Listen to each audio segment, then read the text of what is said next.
સ્વાગત છે બધા વિદ્યાર્થી મિત્રોનો। આપણે શીખી રહ્યા છીએ ટેન્સીસ અને ટેન્સીસ ની અંદર આપણે પહોંચ્યા છીએ પાસ્ટ પરફેક્ટ ટેન્સ, પૂર્ણ ભૂતકાળ।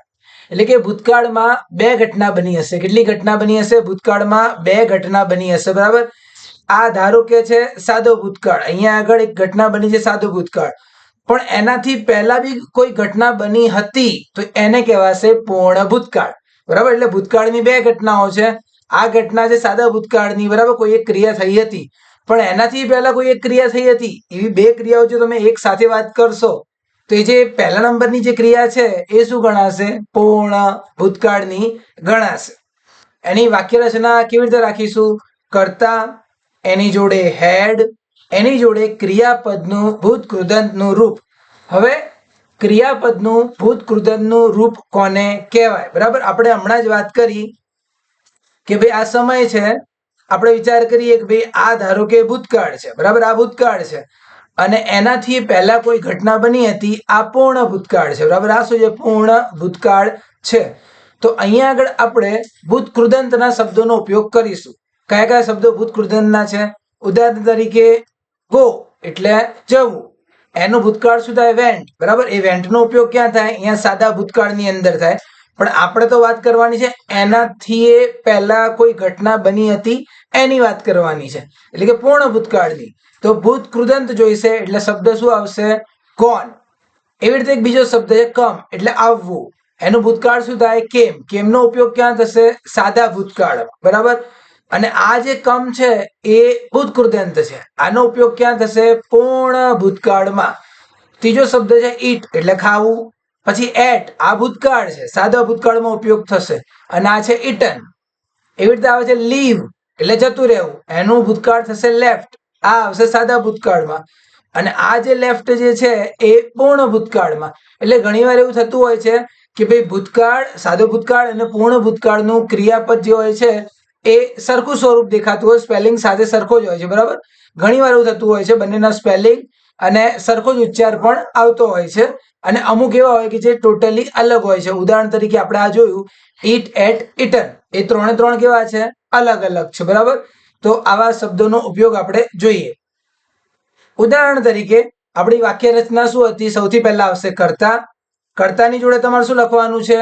હેડ અને ભૂતકૃદંત, બરાબર। તો ધે, પછી લખવાનું છે હેડ, પછી ભૂતકૃદંત લખીશું, ધારો કે ગો છે તો એનું ભૂતકૃદંત શું આવશે? Gone. They had gone to school. તેઓ સ્કૂલે ગયા હતા, બહુ વર્ષો પહેલાની વાત છે, તેઓ સ્કૂલે ગયા હતા, ઓકે। બીજું વાક્ય જોઈએ, શી કરતા છે અને આપણી વાક્ય રચનામાં પૂર્ણ ભૂતકાળમાં આવશે હેડ કમ, બરાબર। હેડ કમ, શી હેડ કમ ટુ હોમ, તેણીની ઘરે આવી હતી, બહુ જ પહેલાની વાત છે એટલે પૂર્ણ ભૂતકાળની વાત કરે છે। ત્રીજું વાક્ય છે હી, એની જોડે આવશે હેડ અને ક્રિયાપદનું ત્રીજું સ્વરૂપ ઇટન, હી હેડ ઇટન, એટલે કે તેણે ખાધી હતી ઓલ ધ આઈસ્ક્રીમ, બહુ પહેલા એણે બધી જ આઈસ્ક્રીમ ખાધી હતી। એટલે બધા જ વાક્યોની અંદર કરતા પછી તરત શું આવશે? હેડ અને ભૂતકૃદંત। શું આવશે? હેડ અને ભૂતકૃદંત। જો હું અંડરલાઈન કરું જ છું, હેડ અને ભૂતકૃદંત, એનો ઉપયોગ તમારે કરવાનો રહેશે, એટલે એ ગણાશે પૂર્ણ ભૂતકાળના વાક્યો। હવે એના વાક્યો હોય છે કેવા? ખરેખર એમ, ખરેખર એના વાક્યો કેવા હોય છે? તો પૂર્ણ ભૂતકાળનું જ્યારે આપણે વાક્ય બનાવીએ ત્યારે આપણે બે વાક્યની વાત કરવી પડશે।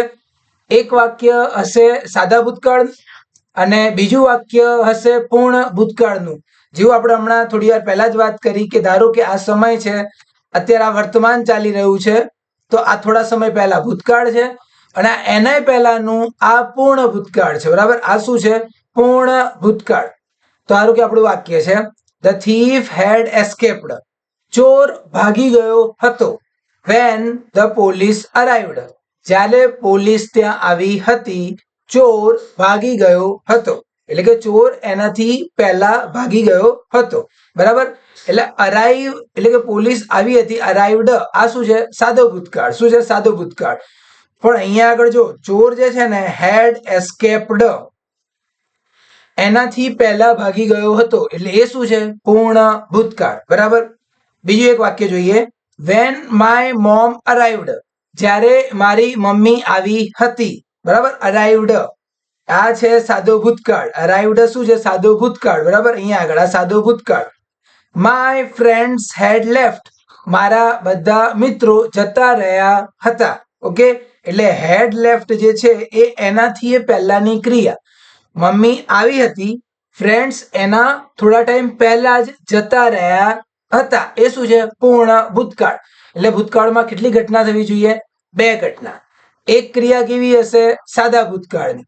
અને બીજી ક્રિયા કેવી હશે? એનાથી એ પહેલા થયેલી, અને એ ગણાશે પૂર્ણ ભૂતકાળની ઘટના. ઓકે, બીજા એક બે નેગેટિવ વાક્યો જોઈએ આપણે.